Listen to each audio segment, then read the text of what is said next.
नमस्कार, टीवी 9 के digital platform पर आपका स्वागत है। आपके साथ मैं हूं मोहित मल्होत्रा। आइए आपको बताते हैं पंजाब, हरियाणा और हिमाचल प्रदेश की 5 बड़ी खबरें।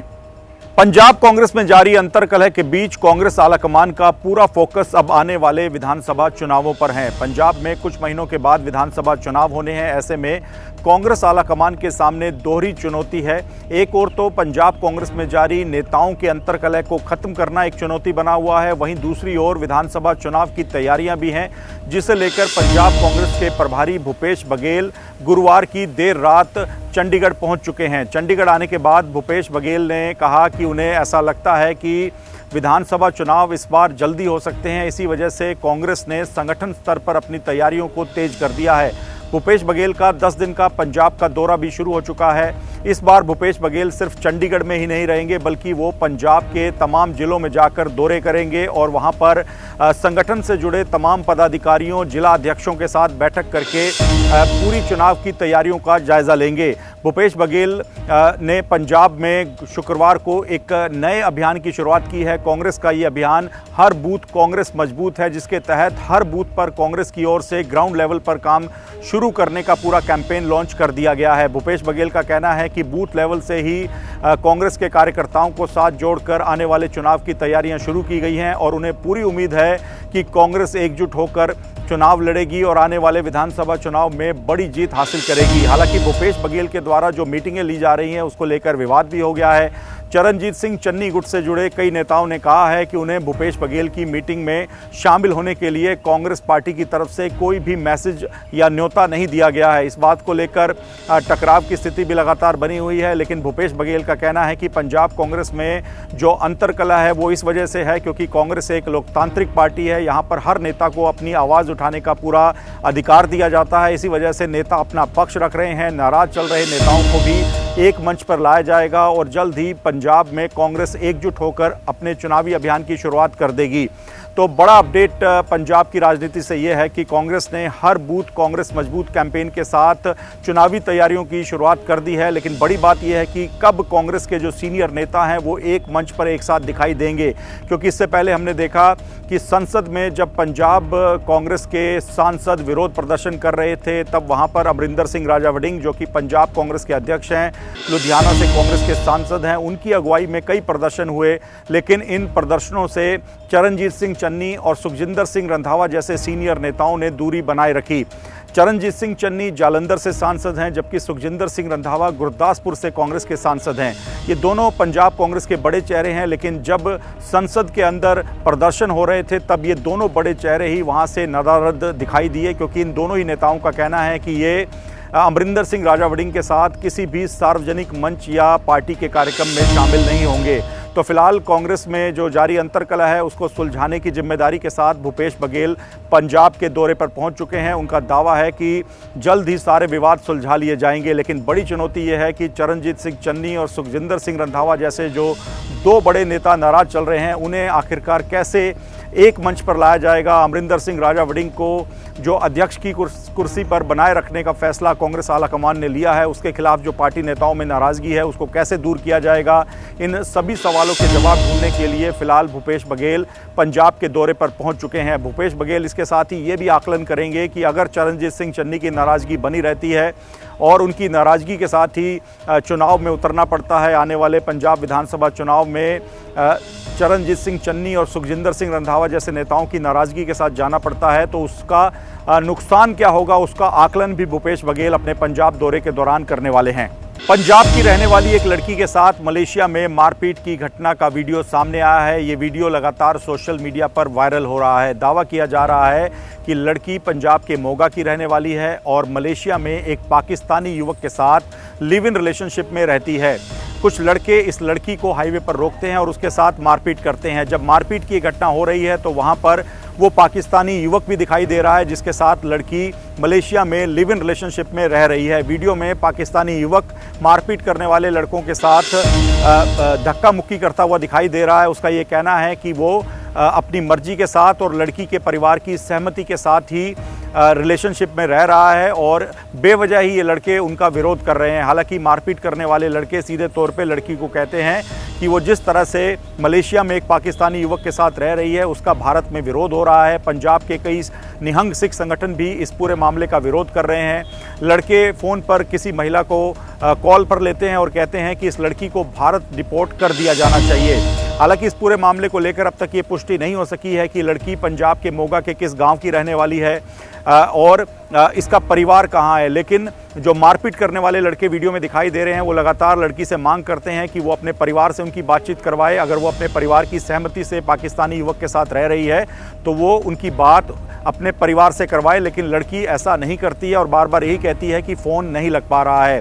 वीडियो में ये भी देखा जा सकता है कि पाकिस्तानी युवक के साथ भी ये लड़के धक्का मुक्की करते हैं, जिसके बाद पाकिस्तानी युवक ये कह रहा है कि वो लड़की के परिवार के साथ संपर्क में है, दोनों अपनी मर्जी के साथ एक रिलेशनशिप में रह रहे हैं और ये लड़के बेवजह इस मामले में अपनी टांग अड़ा रहे हैं। इस पूरे मामले को लेकर थाईलैंड पुलिस इस वायरल वीडियो की जांच कर रही है। भारतीय एम्बेसी तक भी ये वीडियो पहुंच चुका है, जहां पर इस वीडियो की जांच करने की बात कही जा रही है। लेकिन ये लड़की क्या वर्क परमिट पर मलेशिया रह रही है या फिर वहां पर स्टडी वीज़ा पर गई है, इन सभी सवालों के जवाब अब तक नहीं मिल सके हैं। हालांकि पंजाब में लड़की मोगा की रहने वाली है, सिर्फ इसी बात की जानकारी मिल सकी है। लेकिन मोगा के किस इलाके में लड़की का परिवार रहता है और क्या परिवार को भी इस बात पर आपत्ति है कि लड़की एक पाकिस्तानी युवक के साथ मलेशिया में रिलेशनशिप में रह रही है, इन सभी बातों के जवाब अभी नहीं मिल पाए हैं। फिलहाल इस वीडियो को लेकर लगातार थाईलैंड पुलिस जांच कर रही है। हरियाणा के गुरुग्राम में द्वारका एक्सप्रेसवे पर आए दिन युवाओं के द्वारा स्टंट करने के मामले सामने आते रहते हैं, लेकिन अब ऐसे मामलों को लेकर गुरुग्राम पुलिस ने सख्ती करनी शुरू कर दी है।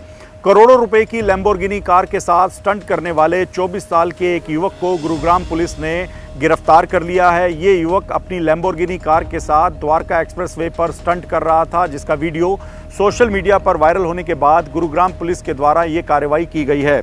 जो जानकारी मिली है उसके मुताबिक ये वीडियो सोशल मीडिया पर वायरल हुआ था, जिसमें देखा जा सकता है कि द्वारका एक्सप्रेसवे पर करोड़ों रुपए की लैम्बोर्गिनी कार पर एक युवक स्टंट करता हुआ दिखाई दे रहा है। वीडियो का संज्ञान लेते हुए गुरुग्राम पुलिस ने राजेंद्र पार्क थाने में मामला दर्ज करके जांच शुरू की थी, जिसके बाद तकनीकी सबूतों के आधार पर इस युवक की पहचान की गई और इसे गिरफ्तार कर लिया गया। गिरफ्तार आरोपी की पहचान 24 साल के प्रणव मनचंदा के तौर पर हुई है। बताया जा रहा है कि उसके कब्जे से स्टंट करने वाली लैम्बोर्गिनी कार भी गुरुग्राम पुलिस ने बरामद करके जब्त कर ली है। आरोपी के खिलाफ संबंधित धाराओं के तहत कानूनी कार्रवाई की जा रही है। गुरुग्राम पुलिस ने साफ कर दिया है और युवाओं को संदेश दिया है कि इस तरह से सोशल मीडिया पर वायरल होने के लिए स्टंट करना जानलेवा भी हो सकता है और ये कानून का उल्लंघन है। स्टंट करने वालों की जान भी इस पूरी घटनाओं की वजह से खतरे में पड़ सकती है और साथ ही जो आसपास राहगीर गुजर रहे हैं उनके लिए भी खतरा बढ़ सकता है, क्योंकि द्वारका एक्सप्रेसवे काफ़ी व्यस्त हाईवे है और यहाँ पर काफ़ी गाड़ियाँ चलती हैं। ऐसे में अगर इस हाईवे पर कोई अपनी गाड़ी के साथ स्टंट करता है तो वो दूसरों की जान को भी खतरे में डाल रहा है। इस पूरे मामले को लेकर साइबर और सोशल मीडिया प्लेटफॉर्म्स पर भी गुरुग्राम पुलिस नज़र रख रही है। इस तरह से जो लोग स्टंट करते हैं उनके खिलाफ कार्रवाई की जा रही है। ये जो लैम्बोर्गिनी कार से स्टंट करने का मामला था, इस मामले को लेकर गुरुग्राम पुलिस ने मोटर व्हीकल एक्ट्स की अलग अलग भारतीय न्याय संहिता की धाराओं के तहत मामला दर्ज किया है और गुरुग्राम पुलिस ने साफ कर दिया है कि अगर भविष्य में भी कोई इसी तरह से द्वारका एक्सप्रेसवे पर अपनी गाड़ी या बाइक से स्टंट करता हुआ पाया जाएगा तो उसके खिलाफ भी ठोस कानूनी कार्रवाई की जाएगी। हरियाणा के फरीदाबाद के सरकारी अस्पताल का एक वीडियो सोशल मीडिया पर वायरल हुआ है। इस वीडियो वायरल होने के बाद हरियाणा सरकार के सरकारी अस्पतालों की स्वास्थ्य सुविधाओं और व्यवस्थाओं की पोल खुल गई है। इस वीडियो में देखा जा सकता है कि ऑपरेशन करने के लिए जब एक सीनियर डॉक्टर ऑपरेशन थिएटर में आते हैं तो वहां पर मौजूद गंदगी को देखकर वो इतने परेशान हो जाते हैं कि खुद ही झाड़ू लगाकर ऑपरेशन थिएटर को साफ करने लगते हैं। ये वीडियो फरीदाबाद के सिविल हॉस्पिटल का बताया जा रहा है और जो डॉक्टर इस वीडियो में दिखाई दे रहे हैं वो senior orthopaedic surgeon doctor Sanjeev Verma हैं। वो एक मरीज का ऑपरेशन करने के लिए जब ऑपरेशन थिएटर पहुंचे तो वहां पर काफ़ी गंदगी थी, जिसके बाद डॉक्टर काफ़ी ज़्यादा निराश हो गए और परेशान होकर उन्होंने खुद ही झाड़ू उठाकर ऑपरेशन थिएटर को साफ कर दिया। बताया जा रहा है कि फरीदाबाद के सिविल अस्पताल में कई हिस्सों में ऐसी ही गंदगी रहती है, लेकिन जो सफाई कर्मी वहां पर तैनात हैं वो इस ओर ध्यान नहीं देते। बताया जा रहा है कि अस्पताल में करीब 12 से 15 सफाई कर्मी तैनात हैं, लेकिन इसके बावजूद जो सिविल हॉस्पिटल के वार्ड्स हैं, ओपीडी ओपीडी केंद्र है, इसके साथ ही जो ऑपरेशन थिएटर है वहां पर साफ सफाई की ओर कोई खास ध्यान नहीं दिया जाता। आप खुद समझ सकते हैं कि जब एक सीनियर डॉक्टर जो कि एक मरीज का ऑपरेशन करने के लिए ऑपरेशन थिएटर में आते हैं, उन्हें इस तरह से झाड़ू लगाना पड़ता है, तो फरीदाबाद के सिविल अस्पताल की सफाई व्यवस्था का क्या हाल होगा। इस पूरे मामले को लेकर अब हरियाणा सरकार के स्वास्थ्य विभाग की तरफ से जांच करने की बात कही जा रही है, लेकिन इससे पहले भी हमने देखा है कि हरियाणा के कई शहरों में जो सरकारी अस्पताल है वहां पर सफाई को लेकर जो मरीज आते हैं, जो स्टाफ है, वो लगातार ये मुद्दा उठाते रहते हैं। अब एक सिविल सर्जन के द्वारा ऑपरेशन थिएटर में झाड़ू लगाने के बाद हरियाणा सरकार की काफ़ी फजीयत हुई है और इस पूरे मामले को लेकर जो फरीदाबाद के आम लोग हैं वो सीधे तौर पे कह रहे हैं कि हरियाणा की स्वास्थ्य मंत्री को इस मामले पर संज्ञान लेना चाहिए। उन्हें देखना चाहिए कि आखिरकार फरीदाबाद के सिविल अस्पताल में ऐसी स्थिति कैसे बन रही है कि सफाई कर्मियों की बजाय खुद डॉक्टर को ही झाड़ू लगाना पड़ रहा है। हिमाचल प्रदेश में मॉनसून एक बार फिर से सक्रिय हो गया है, जिसकी वजह से हिमाचल प्रदेश के कई इलाकों में भारी बारिश हो रही है। गुरुवार की शाम से ये बारिश का सिलसिला शुरू हुआ था, जो कि शुक्रवार को भी जारी है। कई इलाकों में भारी बारिश दर्ज की गई है, जिसकी वजह से जनजीवन पूरी तरह से अस्त व्यस्त हो चुका है और हिमाचल में आम लोगों के लिए मुश्किलें खड़ी हो रही हैं। कई घटनाएं भी पिछले 24 घंटे में सामने आई हैं। हिमाचल प्रदेश के किन्नौर जिले के चोरा इलाके में राष्ट्रीय राजमार्ग 5 पर भारी लैंडस्लाइड हुआ है, जिसकी वजह से चट्टाने और मलबा हाईवे पर आ गिरा है और किन्नौर का संपर्क पूरी तरह से हिमाचल प्रदेश के अन्य हिस्सों से कट चुका है। बताया जा रहा है कि मनाली और आसपास के क्षेत्रों में भी भारी बारिश हो रही है, जिसके कारण ब्यास नदी और तमाम मनाली और आसपास के इलाकों के नदी नाले उफान पर हैं, जिसकी वजह से पर्यटकों और आम लोगों को इन नदी नालों से दूर रहने की सलाह हिमाचल प्रदेश सरकार के स्थानीय प्रशासन के द्वारा दी गई है। बताया जा रहा है कि अधिकांश स्थानों पर जो संपर्क मार्ग और सड़कें प्रभावित हैं उनको बहाल करने का प्रयास किया जा रहा है। मौसम विभाग ने अगस्त के शुरुआती दिनों में भी प्रदेश के कई इलाकों में भारी बारिश का अलर्ट जारी किया है और लोगों से नदी नालों से खास तौर पर दूर रहने के लिए कहा गया है, क्योंकि नदी नालों में फ्लैश फ्लड के बाद अचानक से पानी और मलबा आ रहा है, जिसके कारण कई घटनाएं सामने आ रही हैं। अब बारिश से जुड़े कई हादसे भी हिमाचल प्रदेश में पिछले 24 घंटे में सामने आए हैं। चंबा जिले के सलूनी क्षेत्र के अंदर बताया जा रहा है कि जंगल से लौट रही एक 19 साल की लड़की शबनम का पैर फिसलने के कारण वो उफनते हुए नाले में जा गिरी, जिसके बाद वो बह गई। लड़की को ढूंढने के लिए पूरा एक रेस्क्यू ऑपरेशन वहां पर चलाया गया है।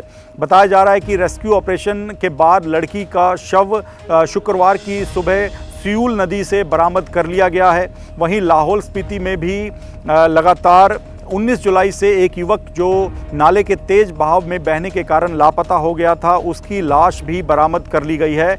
ये युवक बाइक के साथ जा रहा था, लेकिन नाले के तेज पानी के बहाव की चपेट में आ गया और 19 जुलाई से ही लापता बताया जा रहा था। इस युवक का हेलमेट और अन्य सामान भी मौके से बरामद किया गया है। बताया जा रहा है कि एसडीआरएफ और स्थानीय रेस्क्यू जो टीमें थी उन्होंने मिलकर इस पूरे सर्च ऑपरेशन को अंजाम दिया। वहीं मंडी के पंडो डैम से 12,000 क्यूसिक पानी छोड़े जाने के बाद ब्यास नदी के किनारे रहने वाले लोगों के लिए भी अलर्ट जारी किया गया है, क्योंकि ये पानी छोड़े जाने के बाद से ब्यास नदी भी पूरी तरह से उफान पर है। खास तौर पे जो पर्यटक इस वक्त हिमाचल प्रदेश में मौजूद हैं उनके लिए एडवाइजरी जारी की गई है। मनाली और आसपास के इलाकों से जहां जहां पर ब्यास नदी और अन्य कई नदी नाले गुजरते हैं वहां पर पर्यटकों को सावधान रहने के निर्देश दिए गए हैं और मौसम विभाग की ओर से अगस्त की शुरुआत के साथ ही शुरुआती दिनों में भारी बारिश का अलर्ट एक बार फिर से जारी किया गया है। तो ये थी पंजाब, हरियाणा और हिमाचल प्रदेश की 5 बड़ी खबरें। देश और दुनिया की अन्य तमाम खबरों के लिए TV9 के डिजिटल प्लेटफॉर्म्स के साथ जुड़े रहें। नमस्कार।